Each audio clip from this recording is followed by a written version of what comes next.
ทอนเว้าถือบ่แม่นแต่อยู่ในหั่นแหละตาตาราบ่เชื่อมันว่า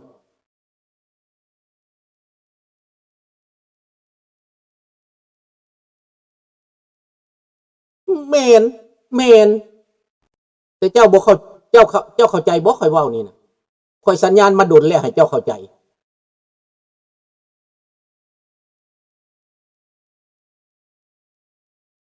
ข่อยสัญญาณมาดนเลยเด้อสัญญาณมาดนแล้วอันนี้มันจากเวียดนามโดยเฉพาะจากเวียดนามอยู่โดยเฉพาะเรื่องนี้นะคอมมิวนิสต์เวียดนามสนับสนุนโดยเฉพาะอันนี้นะแต่ก่อนเป็นคอมมิวนิสต์จีนได้สนับสนุนได้แต่บาทนี่เป็นคอมมิวนิสต์เวียดนามเพราะว่าเป็นหยังคอมมิวนิสต์จีนนะบ่สนับสนุนเปลี่ยนใจแต่บาทนี้เวียดนามบ่สนกับไทยอีกเพราะเป็นคู่แข่งกับไทยโดยตรงอันนี้ข้าพเจ้าว่าแจ้งแล้วถ้าประเทศไทยอยากปลอดภัยนะอยากปลอดภัยนะฟังทางนี้ข้าพเจ้าสิบอกให้วิธีจัดการพวกนี้นะฟังทางนี้เพราะข้าพเจ้าฮู้จักคอมมิวนิสต์ข้าพเจ้าอยู่กับคอมมิวนิสต์5 ปีเรียนกับพวกคอมมิวนิสต์5 ปีเขาเทคนิคของเขาแบบใดข้าพเจ้าสิบอกนี่ให้ฟังเอาข้าพเจ้าเว้ามานานแล้วแต่ข้าพเจ้าบ่ได้เปิดโปงแบบนี้แต่ข้าพเจ้าเปิดโปงแล้ว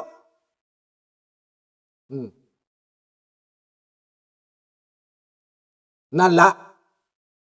แต่นั้นเพิ่นแน่ใจว่าเพิ่นว่า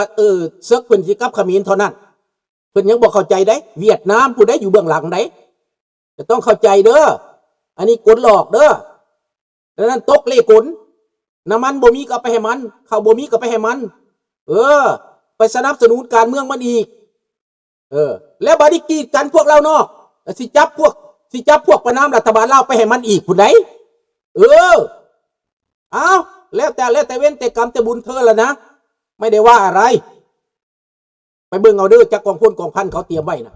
หลายกองพันเด็กหลายกองพลกองพันเด็กและอาจจะทั่วประเทศก็ได้อาจจะมีอยู่ภาคใต้ก็ได้อีกตื่นพุ่นอยู่ใกล้มาเลเซียพุ่น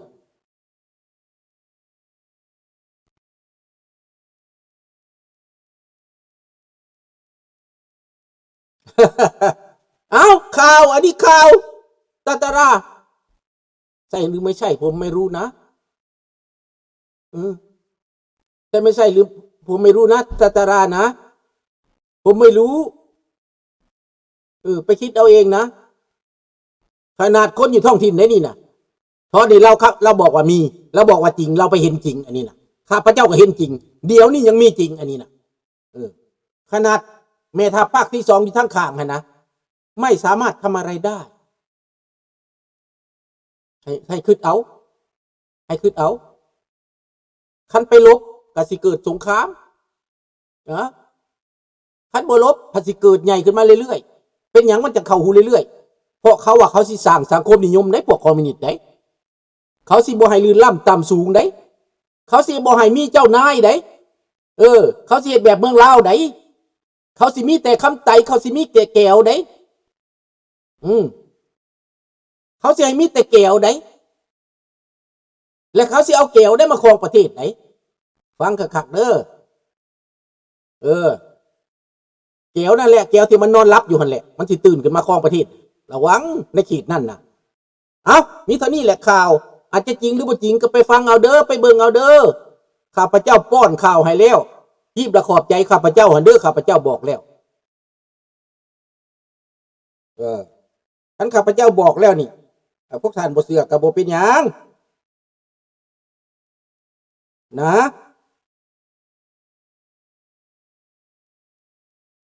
เดี๋ยวสิเปิดให้เบิ่งก็ได้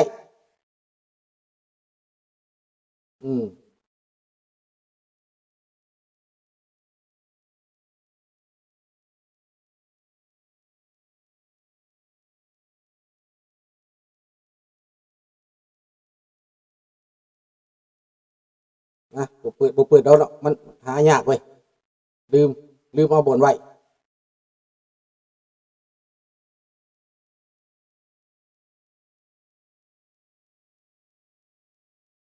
แล้วจังสิแชร์ออกไปเนาะแชร์ออกไปแล้วกี้นี่นะแชร์ออกไปแล้ว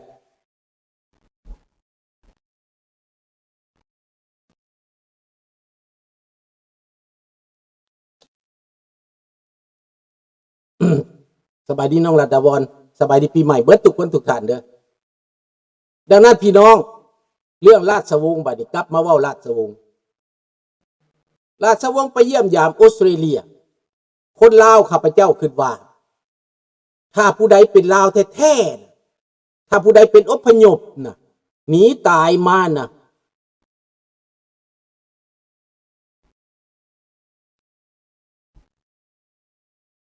หนีตายมาน่ะแม่น้องธนพรขอโทษที่มันเฮ็ดดีกับประเทศไทยกูมือนี่พอมันติดหนี้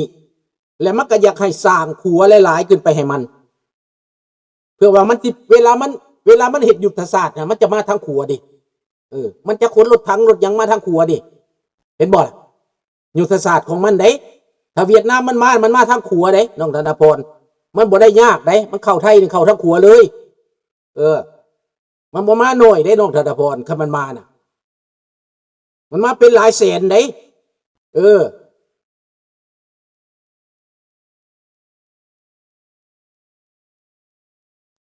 ปี2025มีหลายหมื่นคนหลายพันคนอยู่ในดงหลวงแมนบ่น้อยเด้อภาคอีสานนั่นหลายเด้เพราะมันตัวเขาดิมันตัวพวกที่มักแนวนี้น่ะมันตัวว่าเดี๋ยวนี้คนอีสานบ่มีบทบาทแล้วในกรุงเทพนี่แล้วมันจะสนับสนุนในคนอีสานนี่มีบทบาทขึ้นมามันตัวมันเกี่ยวพันกันเบิดพี่น้องข้าพเจ้าสิดีใจบอกคันพวกนี้มาเฮ็ดน่ะสมมุติว่ามันยึดมันเฮ็ดมันเอาทหารมายึดเสรีภาพของเฮาต้องหายไปความเป็นลายเป็นไทยของเฮาต้องหายไปนี่แหละดังนั้นต้องเข้าใจเด้ออันนี้ข้าพเจ้าบอกคักๆแหละอันนี้นะบอกคักๆแต่ว่าเป็นหยังเพิ่นจังบ่ฮู้คันเพิ่นอยากเปลี่ยนต้องสนับสนุนราชวงศ์ลาว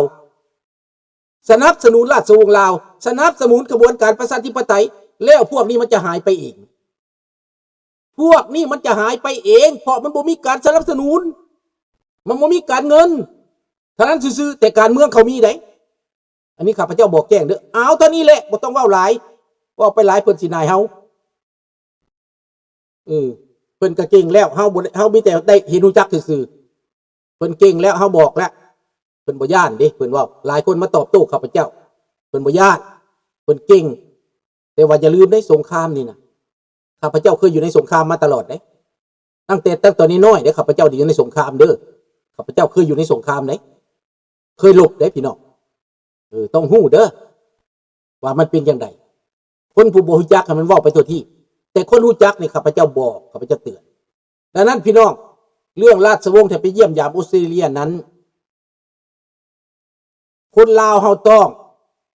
ตุ้มลุ่มสามัคคีกันผลดีคือหยัง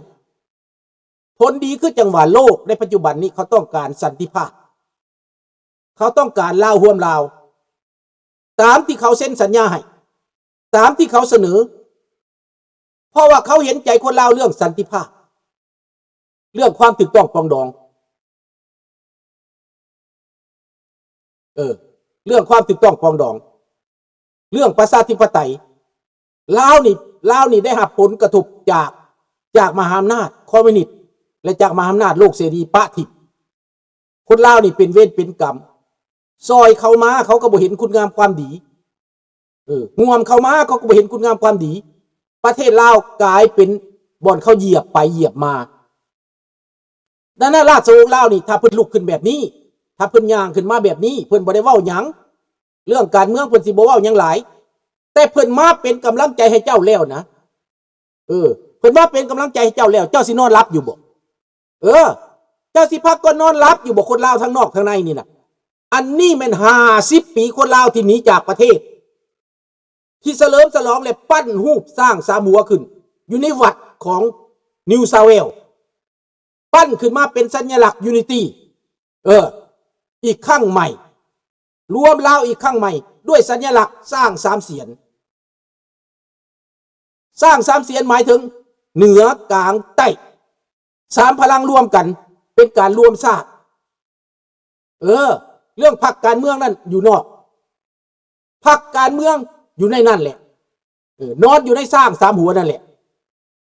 จะเป็นพรรคขวาพรรคซ้ายพรรคกลางเรื่องของเจ้าถ้าเจ้าเลือกได้เจ้าแข่งได้เจ้าก็เป็น ราชวงศ์เพิ่นร่วมให้แล้วทั้งซ้ายทั้งกลางทั้งขวาแต่ในปัจจุบันนี้ข้าพเจ้าสิบอกพวกท่านเป็นหยังภายในเดือนแล้วนี้กับเดือนนี้เขาจึงยกย่อปอปั้นอนุรักษ์จันทิวงศ์นั่นนะเป็นหยังอยู่เขาโปรดย่อปอปั้นมาจากประเทศลาวพุ่นเขาหวังสิใส่อนุรักษ์จันทิวงศ์นี้เป็นกลัวซาดต่อต้านราชวงศ์ต่อต้านคนลาวที่หักหอมเสรีภาพหักหอมประชาธิปไตยเขาสร้างบทบาทนี้ขึ้นมาเพื่อจะลืบราชวงศ์ที่ไปเยี่ยมยามออสเตรเลียนั้นแม่นข่าวสารของประเทศลาวเฮ็ดขึ้นมาโดยเฉพาะแม่นข่าวสารของประเทศลาวยกย่อปอปั้นขึ้นมาโดยเฉพาะเพื่อสิแบ่งแยกคนบ่ให้ไปสนับสนุนราชวงศ์ดังนั้นข้าพเจ้าไปศึกษามาแล้วพวกลาวแดงพากันไปร่วมตัวกันอยู่ในวัดอีกแห่งหนึ่งเอานักร้องนักรำมาจากประเทศลาวอีกแห่งหนึ่งเพื่อแบ่งแยกบ่สามัคคีบ่กลมเกี่ยวกันอันนี้อยู่ในภาพสายตาของคนออสเตรเลียอันนี้คนออสเตรเลียเขาเว้าเด้อนี่Si mon nom n'avait pas prévu les habitants de l'Isan, comment aurait-il été courant Isan compte de nombreuses provinces et ne sont pas toutes reliées entre elles. Il n'aurait absolument rien su. J'habite dans les provinces de Mahasarakam. Je n'étais au courant de rien concernant la présence des communistes Isan.C'est vrai จานไผ่สีกัญญาลุงว่าแล้วแต่คนไทยบ่สนการแทรกแซงของพวกคอมมิวนิสต์ในลาวนั้นมาแทรกแซงในไทยแล้วแผนเดียวเวียดนามเอาลาวไปเป็นเมืองขึ้นเดี๋ยวนี้สิดึงเอาคนอีสานไปลงไหลในอันนี้อีกคอมมิวนิสต์จีนเฮ็ดบ่สำเร็จเพราะย้อนมีคอมมิวนิสต์เสรีอยู่ในไทยมีจีนเสรีอยู่ในไทยจีนเสรีอยู่ในไทยจำนวนหนึ่งเขาฮู้เขาล่มหนีตายมาจากจีนนั่นเขาจึงแนะนำให้รัฐบาลเพียงแต่ว่ากีดกันไว้รักษาความสัมพันธ์ไว้นี่แต่สำหรับคอมมิวนิสต์เวียดนามมันบ่มีประโยชน์มันใส่บ่ได้มันจึงสร้างคนใดคนหนึ่งขึ้นมาในไทยนั้นอันนี้ข้าพเจ้าว่าให้มันแจ้งเด้อว่าให้มันแจ้งมันเป็นผลประโยชน์ของเขา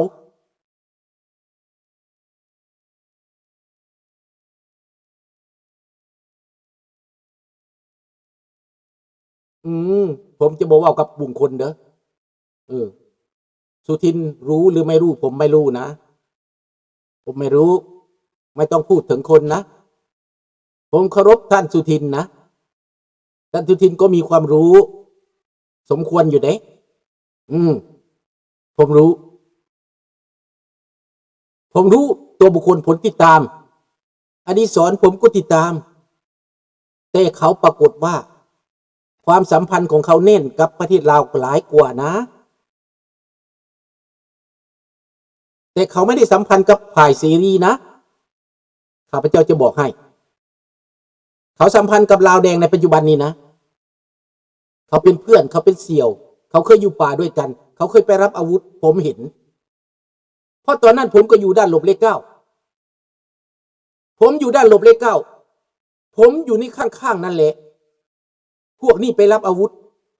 1973ผมเห็นกับตา75ไปรับอาวุธปี1975นะ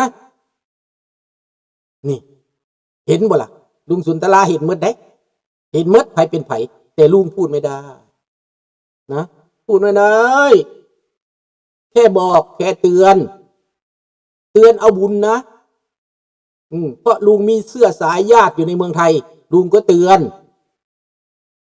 น้องสาวลุงนี่นะเป็นพันเอกตำรวจผู้ใดสิบอกให้เด้อน้องเคยลุงนี่เป็นทนายความผู้ใดลุงสิบอกให้เขารู้ไหมเขารู้แต่เขาพูดไม่ได้แค่นี้แหละคนไทยแต่ว่าให้ฟังแล้วกับแปลว่าบอกแล้วเปิดตาเลยดิเปิดตาเปิดใจ